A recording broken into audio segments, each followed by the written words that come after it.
Los saludo ahora a ustedes formalmente. Bienvenidos, programa número 27 de Desafío 2018, aquí en la cuarta temporada por C5N.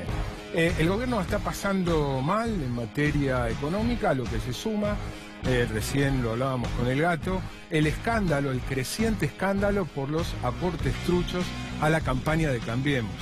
Escándalo que crecería aún más si no fuera porque varios de los medios más importantes lo están ignorando olímpicamente, lo están ocultando. Se trata de un escándalo por varias decenas de millones de pesos de aportantes truchos. Me atrevería a decir que es junto con el correo, junto con el dinero offshore de los funcionarios, los Panama Papers, el caso de corrupción o de manejo ilegal más grave de estos 2 años y medio largos del gobierno. Le decía recién al gato, el canal viene tratando esto con mucho detalle, muy extensamente. Nosotros vamos a aprovechar para dedicarnos al tema, pero también usarlo como excusa para ver qué pasa con el financiamiento ilegal, oscuro, espurio, a la política, a las campañas, con 2 especialistas que tenemos como invitados. El gobierno viene cayendo en la imagen y esto está despertando a la oposición, y hay una lluvia de candidatos que, para usar el término de Adolfo Rodríguez Saá, creen que hay 2019, creen que hay posibilidades de ganarle a Macri, cosa que algunos meses atrás la mayoría creía como inviable o como muy poco probable. En la columna de José se va a referir a la lluvia de candidatos de la oposición.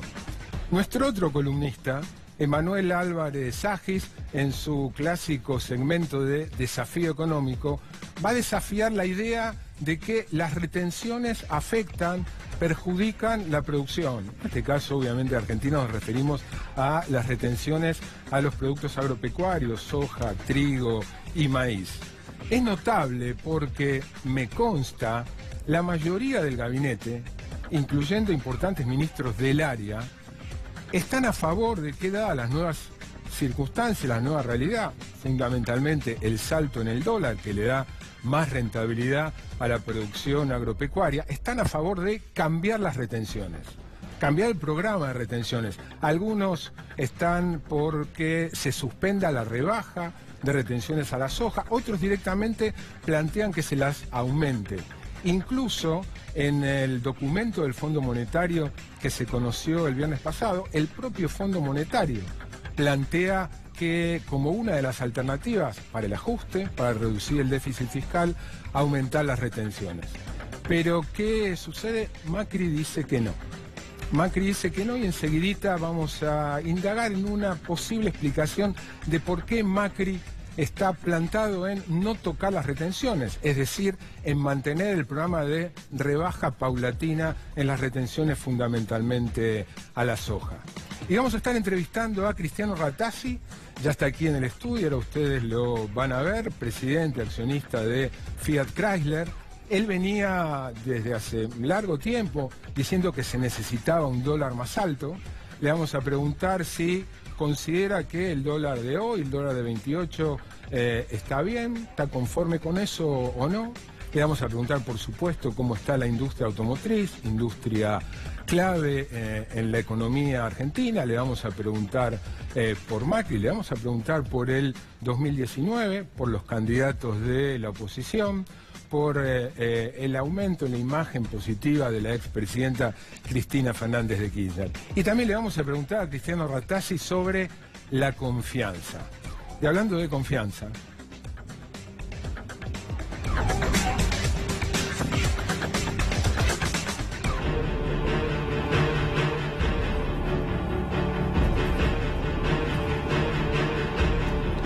ahí están viendo ustedes Macri y la crisis de confianza.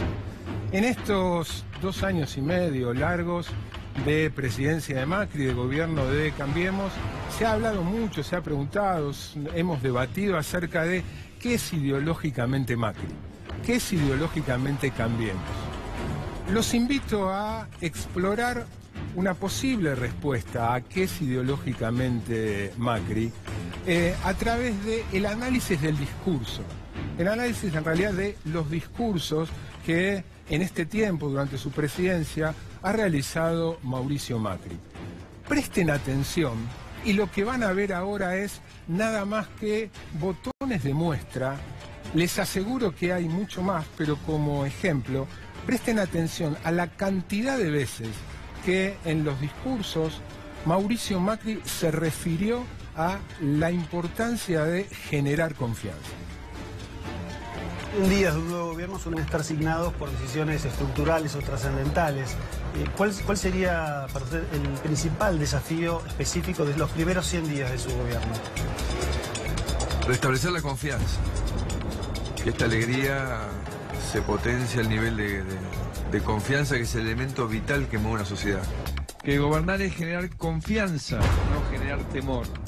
Podemos construir y crear trabajo.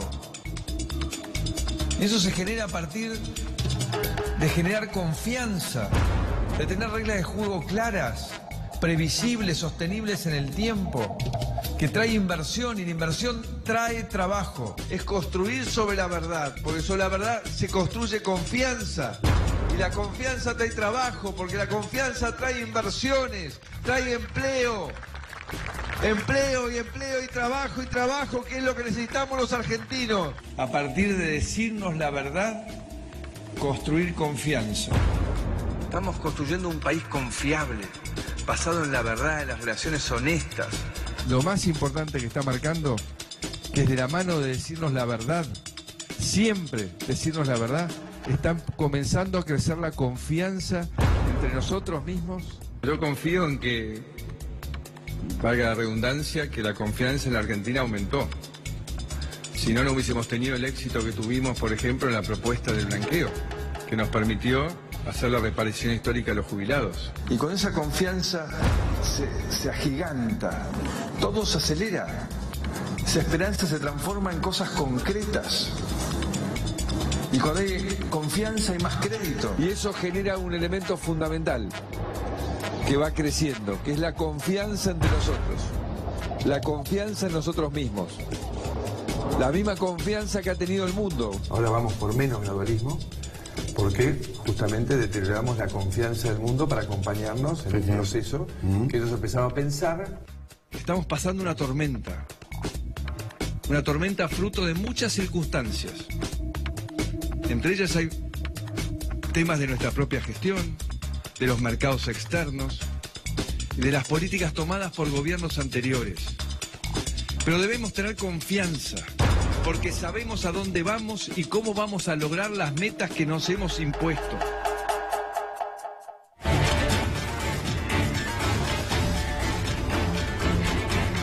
Notable, ¿no? Revelador. Y créanme que son solo algunos ejemplos. Basta en Google poner Macri confianza, ir a los videos y se reitera. Con un elemento constante. En la idea, en la ideología del presidente. El elemento clave es para él generar confianza. Generando confianza iban a venir inversiones, la lluvia de inversiones de allá primer semestre de 2016.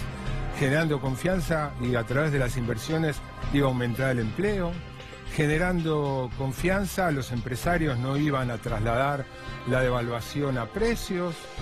En fin, generar confianza es el eje clave en el discurso y en el accionar del presidente.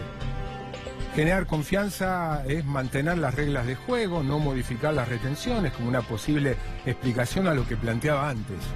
Todos, incluso el Fondo Monetario, diciendo con este nuevo dólar hay que aumentar las retenciones. Macri no. No se alteran las reglas del juego porque lo importante es la confianza. Ahora, si lo importante es la confianza, el poder lo tienen aquellos a los que Macri les quiere crear confianza, que son básicamente los empresarios. O sea, hacer de la confianza el eje es darle la sartén por el mango a los que tienen la capacidad de invertir. Y esto no es un invento mío. Charlando de este tema con Emanuel Álvarez Agis, Emanuel me hizo notar algo que gente mucho más importante que nosotros dijo precisamente sobre esto. Los invito a compartir lo que el premio Nobel Paul Krugman escribió en un libro no hace mucho sobre la confianza y esto de quién tiene el poder, si lo importante es generar confianza. Escribió Paul Krugman en un libro que se titula Acabemos ya con esta crisis y cita a un economista polaco muy importante que compartió las mismas ideas que John Maynard Keynes, casi simultánea, contemporáneamente con el economista inglés. Escribió Paul Krugman: en la medida en que no se puede restaurar el pleno empleo sin restaurar la confianza empresaria, que es lo que plantea Macri, los grupos de presión empresariales tienen el poder de veto sobre las acciones del gobierno. Si el gobierno propone algo que les disgusta, como por ejemplo elevar impuestos o aumentar el poder de negociación de los trabajadores, los empresarios pueden proclamar funestas advertencias sobre el modo en que ello reducirá la confianza y hundirá al país en la depresión. Está diciendo Paul Krugman, inspirado en ese economista polaco llamado Michał Kalecki. ¿Y qué pasa si la confianza no funciona? Si la confianza no funciona, si no se genera suficiente confianza, ¿cómo reacciona alguien que cree que eso es fundamental? Y tomando más medidas a favor de los que tienen que crear confianza. Entonces es como un sinfín.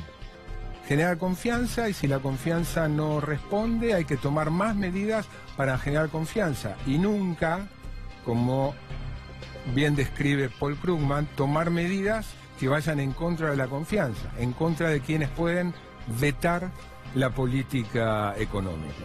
Esto sirve para entender el por qué Macri, en contra de la mayoría, está firme en no tocar las retenciones, pero además creo sirve para entender, por lo menos desde este abordaje, ideológicamente cómo piensa el presidente de la Nación el funcionamiento de la economía.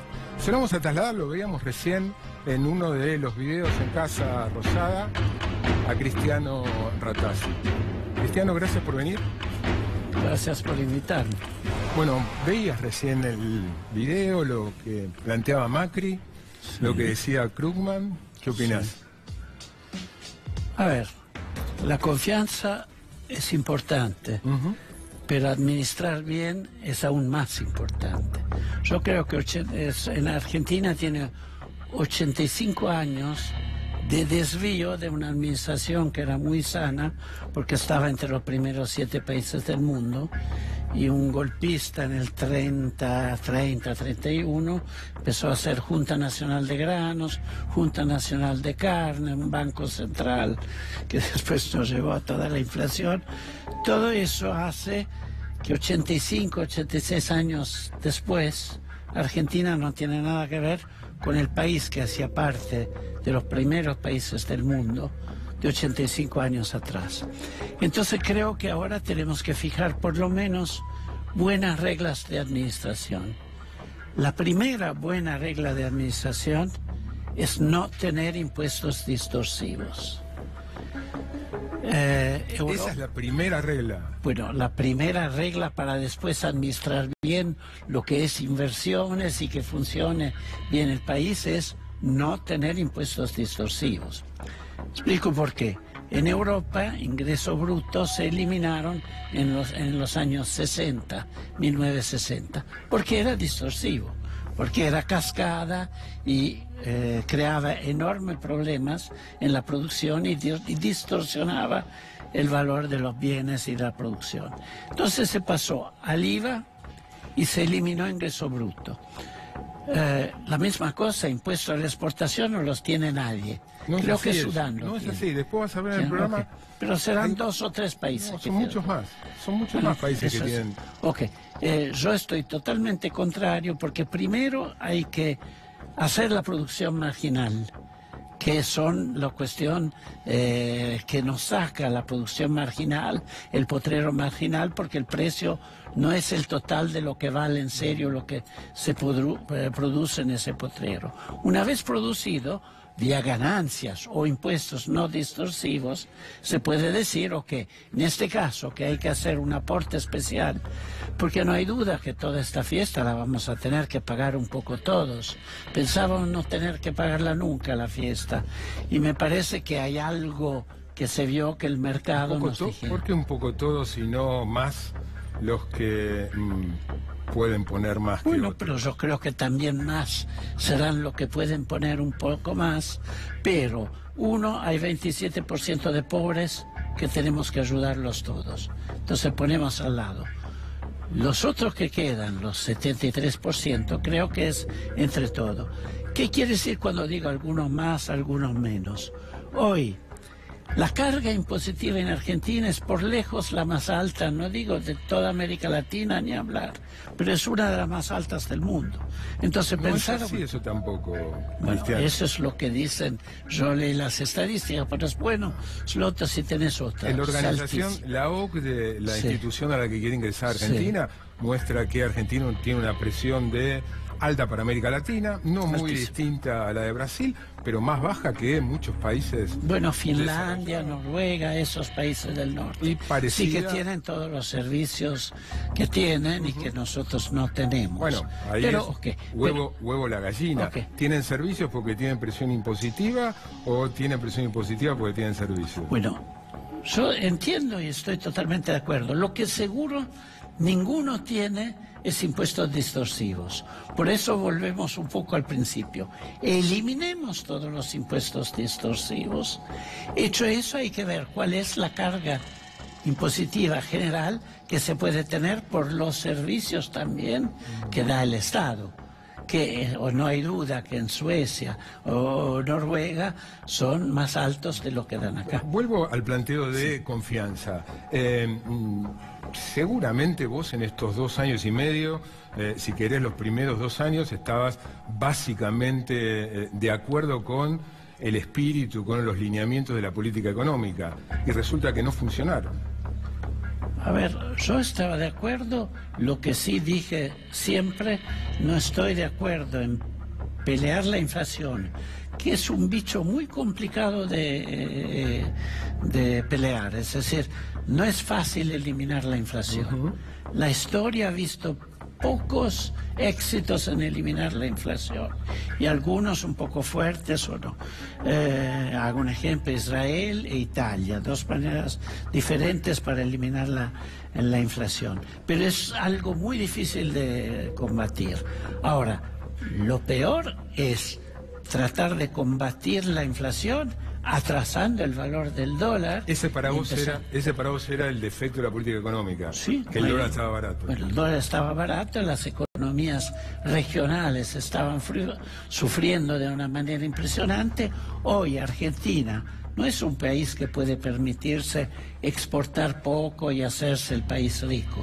Cuando tenés un dólar muy sobrevaluado, un peso muy sobrevaluado, si un dólar subvaluado, estás haciendo a esos ricos, pero te bajan las exportaciones. Y hoy lo que necesita Argentina es exportar mucho para crear pesos genuinos, dólares genuinos, que entren al país y que sirven además para crear ese trabajo que necesitamos. Y cuando digo trabajo de calidad, porque las empresas dan trabajo de calidad y ese trabajo de calidad es lo que empieza a hacer salir toda la gente de la pobreza. ¿Y a 28 te parece un dólar? En este momento es aceptable. Yo había dicho hace 2 meses 26 que me parecía cuando estaba a 20. Creo que a 28 es súper aceptable, no haría esfuerzo para bajarlo.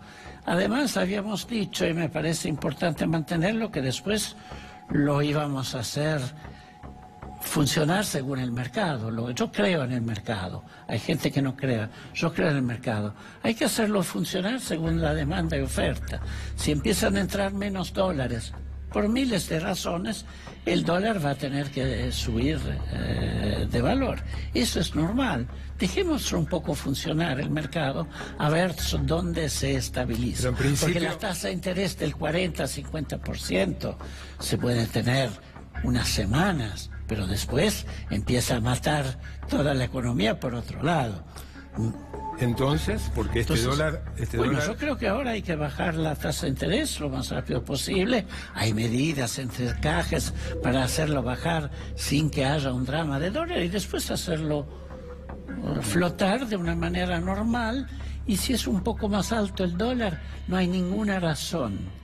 Y en varios países se ha devaluado y se ha devaluado de manera importante. Y hago solo un ejemplo más simple. Europa devaluó en un cierto momento de 1,52 a 1,14 la moneda, 0 de inflación en Europa. No es el caso acá, ¿no? Pero eso va a tener que cambiar. Si no, no lo solucionamos nunca. Si no, seguimos los 85 años. Lo que quiero decir que hoy en día empezamos a decir, hay que respetar los acuerdos que se tomaron. Por ejemplo, el pacto fiscal hace desaparecer ingreso bruto y de consecuencia también el impuesto al cheque. Cuando te dicen hay que tener más ganancia, hay que tener menos economía en negro, pero hay un impuesto como es el impuesto al cheque que lucha a favor de la economía en negro, porque todo lo que se regulariza después va a cobrar un impuesto al cheque. Entonces hay cosas que se tienen que arreglar, y si tienen que arreglar en el tiempo, y tampoco se tiene que vivir la vida pensando tengo que ganar cada vez la elección que viene. Tenés también que hacer, y eso da confianza, la cosa de la cual estás convencido. Yo estoy convencido que las retenciones, es decir, el impuesto a la exportación es una barbaridad. Estoy convencido, pero por suerte todos, que ingresos brutos es una barbaridad.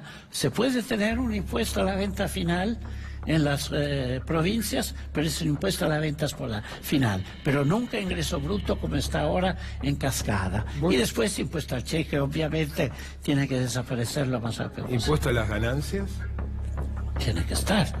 Tiene que estar a un nivel lógico. ¿Impuesto al patrimonio? Puede haber, pero tiene que ser bajo, si no tiene un efecto negativo en el valor de la economía. Hay una famosa frase que dijo Mussolini una vez a un gran empresario italiano, dice, encontré una solución para el fisco italiano, años de Mussolini, dice, voy a poner un impuesto al patrimonio de las empresas del 10%. Entonces le contestó el empresario, y lo puedes aplicar 10 veces, porque después de 10 veces no hay más empresa y no hay más patrimonio. Entonces tiene que ser bajito el impuesto. Mencionaste el tema de la elección. ¿Sos consciente que tras la crisis cambiaria, que devino en crisis económica y seguramente en crisis social, y por lo que estamos viendo también en crisis política, ha renacido la posibilidad de un triunfo de la oposición el año que viene, una derrota del gobierno? Siempre hay la posibilidad que haya una derrota, por eso están las elecciones, por eso funciona el sistema democrático. Yo creo también que hay una situación que yo veo bastante posible, que con la cosecha que empieza a aparecer en marzo-abril, con las inversiones que se han hecho, que mucha gente no se da cuenta cuánto se ha hecho de inversión, chiquita, mediana, en pequeñas empresas, empiece a crearse una situación de exportación, una situación virtuosa. Ya las economías nacionales empiezan a exportar. Los pasajes al exterior disminuyeron de 30 a 40%. Si uno piensa que en los últimos periodos se gastaron 40.000 millones de dólares para comprar dólares, 12.000 millones de dólares para comprar pasajes para ir a Miami y compañía, creo que la Argentina en este momento no se puede darse con ese despilfarro. En este momento habrá que ir más a Bariloche, en Argentina, y después, con una Argentina de vuelta rica y prosperosa, y va a llevar probablemente 10 años, podremos de vuelta ir todos donde nos querramos, y la Argentina creará trabajo bueno, de calidad, y habrá sacado a la gente de la pobreza. Eso es como lo veo. Creo que jugar de vuelta a esto, yo digo populismo, jueguitos, destruir todo y después empezar de vuelta, no creo que es la Argentina que yo quiero para mis nietos. Desde tu punto de vista como empresario, desde tu interés como empresario, ¿el escenario de una derrota del gobierno del 2019 no te preocupa? seguiré siendo empresario. Me daría un poco lástima porque puede haber que haya alguien con propuestas muy similares y simplemente seguir con un país serio. A veces veo propuestas que me dan miedo. ¿Por ejemplo? Por ejemplo, vamos de vuelta al ejemplo. Lo que fue el 2002 me pareció una de las más grandes barbaridades que se puede haber hecho en el país. Ahora, me acuerdo muy bien, a los 20 días de anunciar las retenciones, la reaparición de las retenciones. Había 10 años, estaba con Duhalde, con ADEFA, y dije, la lástima es que estás reponiendo un impuesto muy distorsivo, que son las retenciones, y antes de sacarlo van a pasar años y años y años, también cuando el país esté de vuelta estabilizado. Y esa es una gran lástima. ¿Quién propone de vuelta? ¿Quién propone de vuelta? No hacer el pacto fiscal, mantener los ingresos brutos. ¿Quién propone de vuelta? Gastos sin financiación. Todo eso están llevando el país a lo que es ahora, que ahora empieza lentamente a ir mejorando, y no es lo que no quiero de vuelta para mis nietos. Yo ya tengo mi ciclo, para mis nietos quiero algo mejor. ¿Cómo impactó la devaluación y estos últimos 2 meses en el sector automotriz? A ver, muy simple. Bajó la importación, que era lo que todos nos acusaban. Bajó la importación. Bastante fuerte, el mercado bajó entre 15 y 20%. Todavía no sabemos dónde se estabiliza. Bajan las importaciones, aumentan la producción local. No el primer mes por cuestiones estacionales, pero vamos a ver un aumento de la producción, un aumento de las exportaciones, interesante, importante. Las economías regionales empezaron a exportar de vuelta totalmente diferente. Yo tengo algunos colegas que me han dicho, bueno, a 20 había renunciado a la exportación. Hoy, con el dólar a 26, es una frase de un mes atrás, ya empecé a llamar de vuelta a mi cliente, mira que estoy de vuelta en el juego, puedo exportar. La Argentina industrial, con el dólar a 20, iba a morir. Ahora, que se tenga que poner la tasa de interés al 40-50%, yo no estoy de acuerdo, pero creo también que todos saben que es algo que tiene que bajar lo más rápido posible. Te quiero preguntar ahora sobre el nuevo ministro de Producción, sobre Dante Sica, y te quiero preguntar en una comparación, ¿por qué baja, si uno ve en los años, el precio de un bien industrial como las computadoras o los celulares? Bajan históricamente, son cada vez más baratos, y los autos no. Pero antes te invito, y entremos en polémica con las retenciones, vos dijiste que casi ningún país del mundo, te invito a escuchar a Emanuel Álvarez Agis, que en su segmento va a desafiar la idea de que las retenciones afectan y conspiran a la producción. Me interesa mucho. Emanuel, muy buenas noches.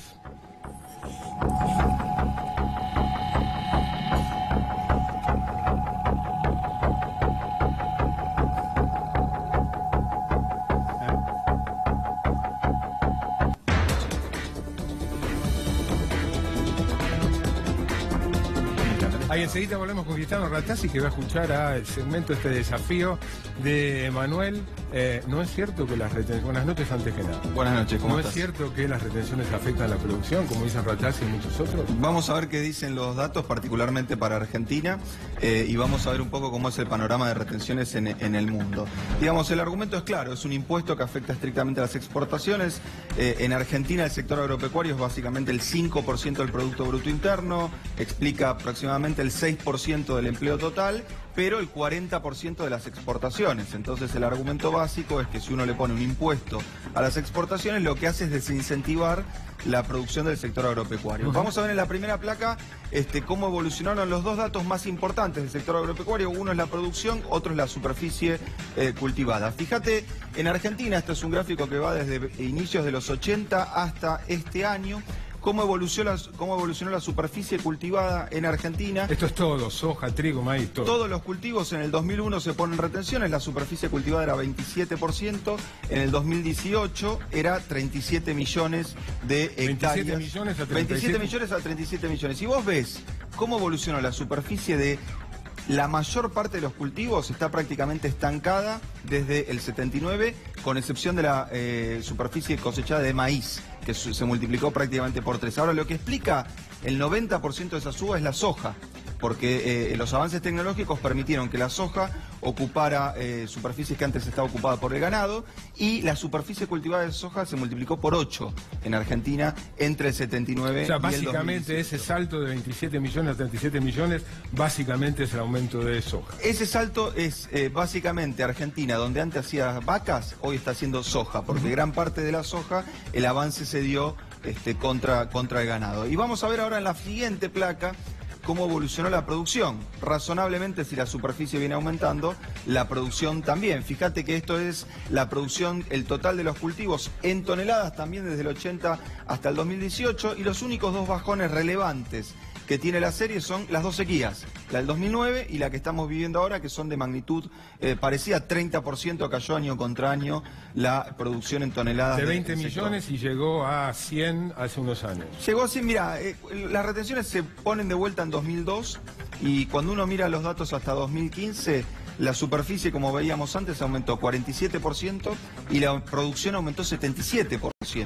O sea que en años donde hubo retenciones la producción no bajó, y paradójicamente en años donde no hubo retenciones, como durante, por ejemplo, toda la década de los 90, la devaluación que supuestamente favorecía al sector terminó con 12 millones de hectáreas hipotecadas, prácticamente el 80% de las hectáreas que se dedican al sector agropecuario. Ahora, claro, a veces parece que una vez le preguntaron a un premio Nobel de Economía cuántos tipos de economías hay. Y dijo 4. Dijo 4, países desarrollados, subdesarrollados, Japón y Argentina. Diciendo que básicamente Japón y Argentina son dos países raros, casi por razones contrapuestas, ¿no? Japón porque no puede tener inflación, no importa lo que haga, y Argentina por lo inverso, porque siempre tiene inflación. Vamos a ver si somos el único país que tiene retenciones, y si en ese sentido somos especiales, y vamos a ver qué decía el presidente sobre este aspecto tan característico de la economía argentina. Lo vamos a ver ahora en un video. Estamos, y todavía hay gente que me pregunta por qué a sacar mayoritariamente las retenciones, porque es un impuesto absurdo que ningún país del mundo cobra y que entorpece el crecimiento y entorpece el federalismo.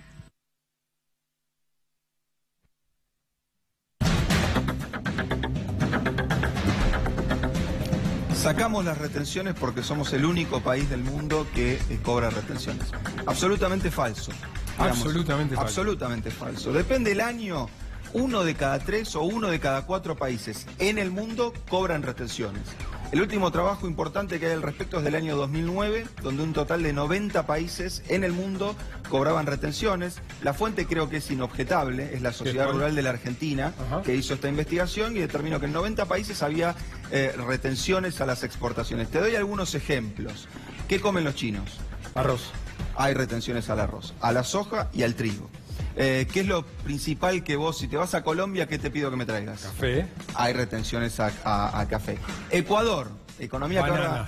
No, Ecuador es un poquito más extremo. Todos los productos de Ecuador pagan retenciones. Todos los productos de Hong Kong pagan retenciones. El reciente subcampeón de la Copa Mundial, Croacia, sí, le cobra retenciones al trigo y al maíz. Siempre a las exportaciones. Rusia al trigo y al centeno. Uruguay a la carne, Paraguay a la soja, y Sri Lanka, ¿sabes a qué le cobra? No, al té. A los elefantes. A los elefantes. A la exportación de elefantes. Debe bajar un poco el precio del circo en Sri Lanka. No hay más animales en los circos. No hay más. Pero básicamente lo que uno mira es que en general, cuando la economía es muy chica y tiene un principal producto de exportación, muchas veces se ponen retenciones por razones fiscales. Cuando la economía ya tiene un desarrollo medio, a veces las retenciones lo que buscan es industrializar parte de las exportaciones, y a veces simplemente se ponen justamente para controlar precios internos. Vos sabés que en esta columna siempre vamos a recomendar un libro. Esta vez traje uno más nuevo. La vez pasada traje uno de 1810, sí. Esta vez traje uno de 2011, que se titula Ensayos en honor a Marcelo Diaman. Marcelo Diaman fue un no economista, un ingeniero que hizo aportes muy importantes a la economía argentina, al estudio de la economía argentina, y básicamente fue uno de los que mejores conceptualizó el rol de las retenciones en la economía argentina. ¿El libro se llama? Ensayos en honor a Marcelo Diaman, está editado por la Universidad Nacional de Moreno y por el CONICET. Él era dueño de una empresa de electrónica. Era dueño de una empresa electrónica y era miembro de la UIA, y en la UIA empezó a discutir un programa industrial para la economía argentina, y es, la verdad, digamos, después de la primera oleada del estructuralismo, probablemente uno de los economistas más relevantes de Argentina. Gracias, Emanuel. Quédate Gracias por a si Cristiano tiene alguna pregunta, alguna objeción. Para decir, uno, la soja desde el final de la Rúa, que estaba en 156, fue a 600 en ese periodo que se ve. Es obvio que aunque tuviera retenciones, convenía sembrar la soja. Eso no hay ninguna duda. Si vemos cómo creció en Brasil, que no tenía retenciones, creció mucho más. Yo no estoy para nada de acuerdo que se use por cuestiones fiscales, como dices. Puede haber algunos países que por razón de política económica suya ponga alguna pequeña retención en algo para reducir una exportación y aumentar otra. Eso puede haber. Yo estoy en contra porque creo que hay otra manera para desincentivar algo y incentivar la otra cosa. Pero normalmente los países normales no tienen retenciones. Sí, por ejemplo, cobra retenciones también. China, Rusia, no vamos a decir que no son países normales. Son 90 países que son tan normales como nosotros. Muy poco, la verdad. China es un país muy especial, extraordinario, pero muy especial. Fíjate la paradoja de China. El país que más se está exportando en los últimos 40 años cobra retenciones de entre el 20 y el 30%, y eso no afecta a sus exportaciones. ¿En qué? En maíz, en soja, en arroz y en trigo. Evidentemente quieren que no salga y que esté ahí, puede ser. No creo que le convenga, porque puede importarlo y exportarlo con la fuerza que tiene exportadora. No me parece un buen impuesto, pero a veces China. Igual me voy a leer el libro de Diamant. Te lo dejo. Es un tipo brillante. Oye, buen regalo. Lo voy a leer. Te lo dejo porque después no quiero que haya dudas. Gracias. Un encanto. Gracias, Emanuel. Hasta luego. Es natural, imagínense que si esto es debate en el gabinete, créanme que esto es debate en el gabinete, como les decía al principio, la mayoría de los ministros, y entre ellos los ministros con voz en el área económica, quieren modificar el programa de reducción de retenciones. Macri dice que no. Si hay debate en el gabinete, ¿cómo no va a haber discusión entre Emanuel y Cristiano? Cristiano, me quedan dos preguntas. Uno, Dante Sica por Francisco Cabrera. A ver, Dante Sica es uno de los más grandes expertos de todas las industrias argentinas en auto que yo conozco. ¿Y en auto? En auto también, pero fue secretario, ministro de Energía en el periodo, fue secretario de Industria, aconseja a todas las industrias más o menos de Argentina, también a la automotriz, pero la verdad que es un experto en minería, fue secretario de Minería con Energía, la verdad que es una persona extremadamente bien preparada para ser hoy ministro de Producción. ¿Lo ves como una mejora en comparación a Francisco Cabrera? No digo mejor, a veces hay que hacer cambios. La gente normal, Cabrera puede ir a otro lado, no hay que empecinarse. Pero seguramente es una persona de enorme valor para la industria argentina. Que la tenga fácil, no la tiene fácil, pero es uno de los hombres más preparados para ser ministro de Producción en Argentina de hoy. Y la última, ¿por qué bajan los productos? Uno ve secularmente, tendencialmente, las computadoras son cada vez más baratas, los celulares son cada vez más baratos y los autos no. Bueno, a ver, hay que ver históricamente en todo el mundo cómo han bajado. Vamos a ver en todo el mundo, porque si no después empiezan impuestos distorsivos que hay muchas veces en Argentina y cosas que no te dan la buena valor. Por ejemplo, en computadoras se ha bajado muchísimo los impuestos, se han sacado los impuestos, en teléfonos se han bajado muchísimo los impuestos, los autos importados afuera todavía tienen el 35%. No se sabe bien por qué. No me refiero solo a Argentina, en general, en el mundo. No. Los autos no se abaratan, el resto de los productos... Bueno, pero hay una razón, ¿cuál? Que son todos los enormes costos de la cuestión ambiental. todos tienen que ahora tener catalizadores, costos muy grandes para respetar las reglas de medio ambiente, sino el calentamiento global y todo eso. Entonces se ha puesto condiciones a los fabricantes de automóviles muy fuertes y muy caras y complicadas que todos tienen que cumplir. Entonces eso hace que no haya bajado marginalmente el más bajo de los autos, porque tienen enormes cuestiones de compliance en el sistema de medio ambiente y de calentamiento global. Pero la verdad que también además tienen mucho más contenido y la gente está pidiendo mucho más contenido.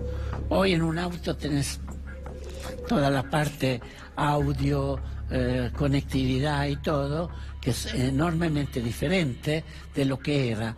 Y mucha gente no quiere más el auto básico, quiere cosas más importantes. Pero lo más importante es el medio ambiente. ¿En Fiat Chrysler están avanzando hacia un auto sin automático, sin conductor? Sí. Sí, se está haciendo. Fiat Chrysler tiene un acuerdo con Google que tiene...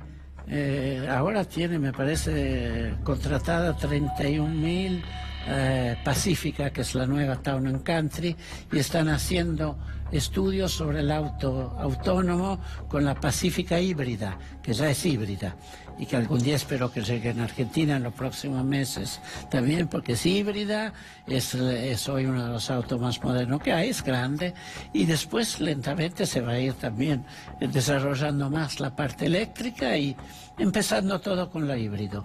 Todo empieza con la híbrido y se va al eléctrico. Pero la Pacífica con Google es uno de los grandes estudiantes, un grupo muy fuerte, Google y Fiat Chrysler, estudiando el auto autónomo para implementarlo en San Francisco dentro de poco.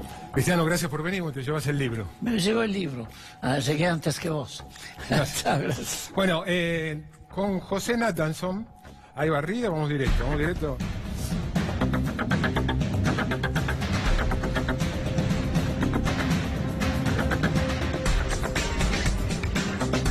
Muy buenas noches, José. ¿Qué tal, Marcelo? Veíamos en la barrida lluvia de opositores. No llegaron las inversiones, pero llegaron los opositores. Ahí estaban un poco decapitados, ahí los tenés, pero tratemos de que estén de cuerpo presente. Vamos a empezar por el contexto, si te parece. ¿Qué es lo que viene ocurriendo? Que de repente empezaron a multiplicarse, a proliferar los candidatos opositores. Vamos a ver una primera placa que explica básicamente el mal momento en la opinión pública, en la consideración popular que está atravesando el gobierno de Mauricio Macri. Satisfacción con la marcha general de las cosas. Fíjate cómo arrancó esta serie en marzo del 16. Bueno, fue subiendo. Esta es encuesta de UDESA, Universidad de San Andrés. Tuvo su pico en octubre del 17, efectivamente cuando el macrismo ganó las elecciones. Fíjate cómo cayó de una manera muy pronunciada hasta ubicarse en el 26%, la gente que dice que está satisfecha con cómo van las cosas. Esto ha hecho que empezaran, como decía, a multiplicarse los candidatos opositores. Hay 2019. Hay 2019. Vamos a ir enumerándolos uno por uno y tratando de hacer un breve análisis de cada uno. Vamos a empezar por el primero, que es obviamente la expresidenta Cristina Kirchner, principal candidata opositora según todas las encuestas. Elegimos ilustrar la candidatura de Cristina con la captura de su cuenta de Twitter, básicamente porque Cristina se está manteniendo en silencio últimamente, la escuchamos muy poco hablar, se expresa básicamente a través de las redes sociales, en muchos casos para recordar algún efeméride, para felicitar a López Obrador después de su triunfo como las presidenciales de México, pero se ha mantenido bastante distante de la coyuntura política, salvo aquella palabra muy estratégica del machirulo cuando le respondió a Macri.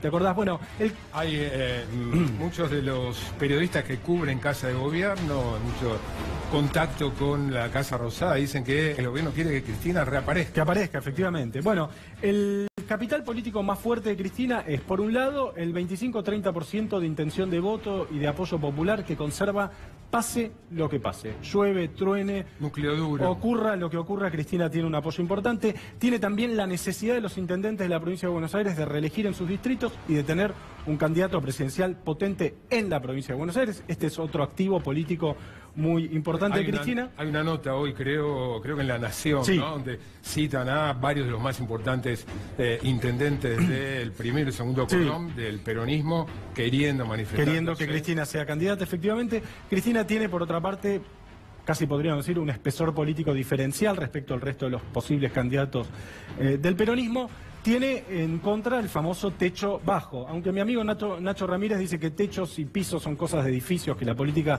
se hace con arena, que se escurre rápido y se puede construir, que es más maleable, pero Cristina tiene, según todas las encuestas, este techo bajo. Vamos a ver, segunda alternativa de la oposición, peronismo federal más masismo. Esta es la reunión que se hizo en Córdoba, ahí lo tenés a Schiaretti, al gobernador de Córdoba, a Pichetto, a Pablo Cosiner en representación de Urtubey, Graciela Camaño, Diego Bossio, en fin. El peronismo opositor más el masismo, que en caso de que Cristina sea candidata podría ir unido a una PASO, tiene la mayor presencia territorial del peronismo e institucional del peronismo. No está claro que los une, salvo la oposición a Cristina y uno diría en menor medida al gobierno nacional.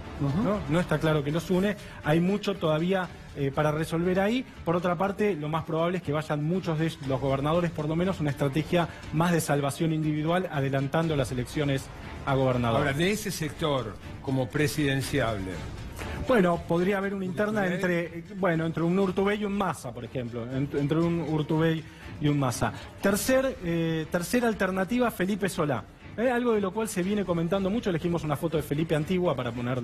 Había muchas fotos de Felipe ahora, de cuando era gobernador. Elegimos esta de Felipe cuando me apuntan acá, cuando era más pintón todavía que... ¿Y te lo apunta una mujer? Me lo apuntan los productores. Los productores, sí. Felipe Solá... Está por sacar un libro. Está por sacar un libro, efectivamente. Autobiográfico. Sí, va a estar interesante. Felipe Solá tiene una ventaja respecto de otros candidatos peronistas, que es que es un peronista clásico, es un peronista que podría articular con el peronismo federal que mostramos recién, y al mismo tiempo es un peronista capaz de mostrar una sensibilidad cercana a las capas medias, digamos. Lo hemos visto muchas veces hablar en este programa. Es un tipo que tiene una llegada a los sectores medios, que tiene un potencial en la ancha pampa sojera, fue el que habilitó los cultivos transgénicos en la Argentina, y que al mismo tiempo es un peronista, digamos. Felipe Solá reúne estos candidatos, por eso su candidatura, que todavía es un ensayo, digamos, es un embrión, es algo que todavía no está probado. El único que manifestó su deseo. También manifestó efectivamente su deseo. Hay algunos otros. Agustín Rossi, por ejemplo, pero muy en función de la candidatura de Cristina, digamos, ¿no?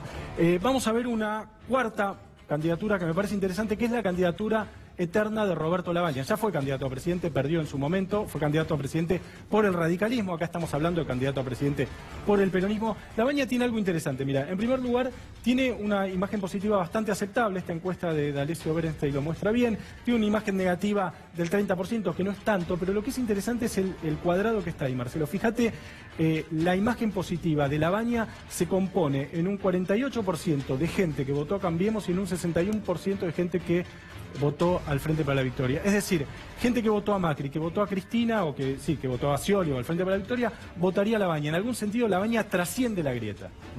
Va más allá de la grieta, cosa que no ocurre con ninguno de los candidatos que mostramos antes. La imagen positiva de Massa es de toda gente que votó a Massa, o en todo caso a Macri, muy poquito a Cristina, y así con los demás. En el caso de Labaña, es uno de los pocos candidatos que podría ser un candidato post-grieta, transgrieta. Y al igual que Cristina, está con la estrategia de silencio. Efectivamente, silencio, y un capital obviamente muy fuerte, que es su manejo de la economía y sus antecedentes como el hombre que sacó junto con Duhalde y después con Kirchner a la Argentina de la crisis. Y vamos a ver la quinta candidatura. Tenemos un videito para ilustrarla y la dejamos al final porque es en algún sentido la más surrealista. Ahí lo tenés, mirá.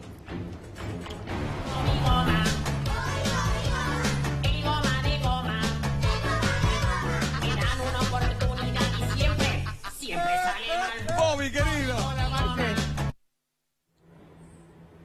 ¡Siga por el tiragoma! ¡Bobby Goma! Se ve que se entusiasmaron, la pusieron de nuevo, 2 veces. No, la candidatura presidencial de Marcelo Tinelli, la hipótesis Tinelli, la llamamos alguna vez acá, es algo que también empezó a circular en diferentes cafés y mesas de la política. La idea de que el peronismo tiene territorio, tiene legisladores, tiene operadores, tiene intendentes, tiene un montón de cosas, pero le estaría faltando un candidato presidencial. ¿Cómo eran las T? Territorio. Territorio y televisión, las dos claves de la política, territorio y televisión. Bueno, Tinelli aportaría justamente televisión. Él ha emitido una serie de señales en el sentido de un posible involucramiento en la política, una entrevista interesante con Luis Novarecio, tuiteó a favor del aborto, tuiteó en contra de tarifas. Hay una idea de que Tinelli está queriendo pegar el salto. Ahora, y esta es por ahí la cuestión en relación a la candidatura de Tinelli que me parece importante, la sociedad argentina no compra outsiders a libro cerrado, lo ha demostrado varias veces. Les exige un proceso de conversión previo. Para alguien que viene de afuera de la política, puede ser candidato un Reutemann, un Palito, etcétera, un Scioli, pero les exige primero que sean gobernador, senador, diputado. El mismo Macri, que viene afuera de la política, tuvo que ser 2 veces. Primero perdió para jefe de gobierno, después fue diputado, ya nadie se acuerda. Después fue jefe de gobierno, tuvo que reelegir para jefe de gobierno y recién después pudo empezar a soñar con la presidencia. La sociedad argentina, a diferencia de sociedades más civilizadas, supuestamente, como Estados Unidos, por ejemplo, Brasil. Tiene a Trump de presidente, ¿no? Eso, efectivamente. Bueno, que son sociedades que son supuestamente más civilizadas, pero que compran outsiders. La sociedad argentina les exige un proceso de conversión primero a la política antes de pensar en elegirlos como presidente. Por eso la candidatura de Tinelli es algo que vemos todavía muy lejano. Se sabe que Tinelli se está preparando. Se está preparando, ha contratado asesores, mantiene reuniones políticas muy frecuentes. No termina de definirse. De hecho, le preguntaron, no sé si por Twitter o por Instagram este fin de semana, y su respuesta fue críptica, ambigua. Gracias, José. Gracias, Marcelo. Vamos a una breve corte, vamos a los auspicios y cuando volvamos, el escándalo de los aportes truchos y vamos a usarlo como excusa para hablar de financiamiento espurio de las campañas y de la política.